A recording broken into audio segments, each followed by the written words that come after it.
it goes. See ya. Another home run for Aaron Judge. All rise. Here comes the Judge. When you consider what he's doing, when you consider the person, when you consider his talent, nothing's surprising. There it goes.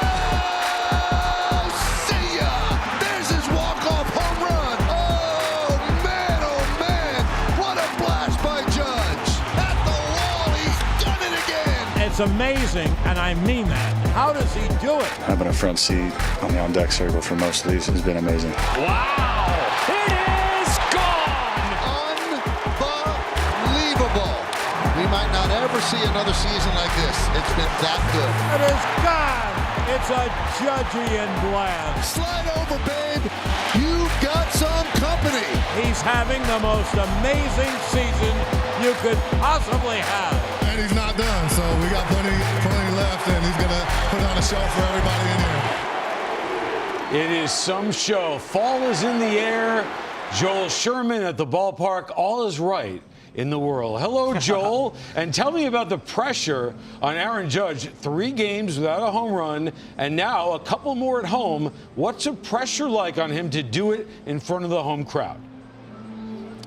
Well, I think most folks would be feeling pressure. I assume there's probably some pressure on Aaron Judge, but this was a guy who gambled on himself this season. He turned down a significant contract extension in spring training, 7 years at $213.5 million.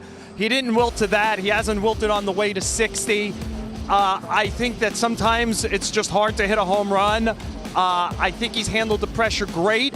I think he's actually walked the walk, no pun intended, about making it about his teammates and winning the game. He didn't chase pitches or chase the record the other night. He accepted 3 walks. I think he's just playing the game. And I do think that one of the things to do with these games, Matt, is come for the homers, stay for the great ball player. He hasn't hit a homer in 3 games, right? First game, 2 doubles and a walk. Second game, 3 walks and threw a guy out at second base. Yesterday, I think he extended his on-base streak to 22 straight games. This is a terrific baseball player who happens to be chasing Ruth, Maris, and others.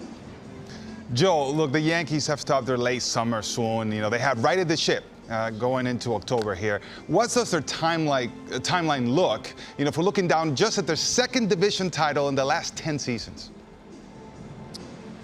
Well, I mean, obviously, they want to wrap this up as soon as possible. It gives them time in that last week to play with guys. I do think Zach Britton and Scott Efros have a very good chance of getting into a game today. Carlos, they are off the injured list. They haven't pitched since they come off the injured list. They'd like to see those guys pitch. By winning the division, they get those extra 5 days, perhaps, to get guys like Benintendi, maybe even Matt Carpenter ready. I assume DJ LeMahieu's coming off the injured list sometime this week, though maybe after the turf in Toronto to test his toe.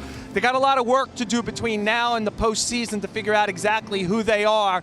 But by winning the division, it gives them a little room to make some of those decisions and have a little more time. Which is really a perfect lead into this. The roster for the postseason, how far is it from being set? Well, I think it's not. I think there's a lot of questions. I mean, their bullpen has a lot of options, but no true shape, and nobody is pitching great out of it. So there's opportunities here for people to do things. I think right now, Loaisaga and Clay Holmes are the guys who will get the end of the game. I think Efros will work his way into that. I think Wandy Peralta, when he comes off the injured list, will work into that.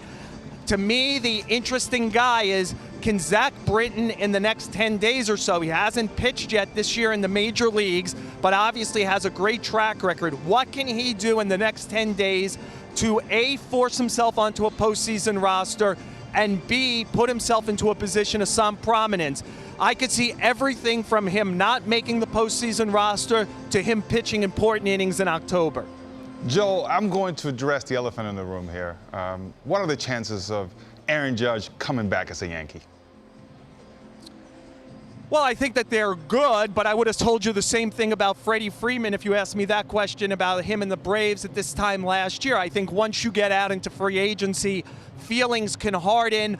Other teams could come in with all kinds of interesting offers. I expect some teams, maybe a team like the Dodgers, to say, How about a 4-year, $200 million contract? That's $50 million a year, or 5 at $250, and the Yankees will be forced to do some stuff along the way. We think the Giants are going to be big players in this, but this is a marriage that works. The Yankees clearly are better with him, and I think the ballpark, the atmosphere, the near certainty of championship contention every year works for Aaron Judge. You showed Monument Park as you went into the commercial break before this segment. He's the kind of player who, if he plays his whole career here, probably ends up in Monument Park because of how good a player he is. Does that kind of stuff mean a lot to Aaron Judge? I would think it would, but once you're out in the wild of free agency, anything could happen, Carlos. The wild, out in the wild. I love that. So, listen, playoff seeding, they're basically locked into the 2 seed in the American League. So, if that's the case, they would face currently, as things are right now, the M's or the Guardians. So, what's a better fit for the Yankees, because you're there and they're playing today, for the Yankees to move on? Which team do you think they would rather see? Well, just historically over the last few years, they've done very well against AL Central teams in the postseason. And look, it's just a little thing, but if they face Luis Castillo, the starter of the Mariners in the postseason, part of the narrative will become it's the starter they didn't get. The starter they did get, Frankie Montas, is hurt right now. He hasn't been very good when he has started for the Yankees.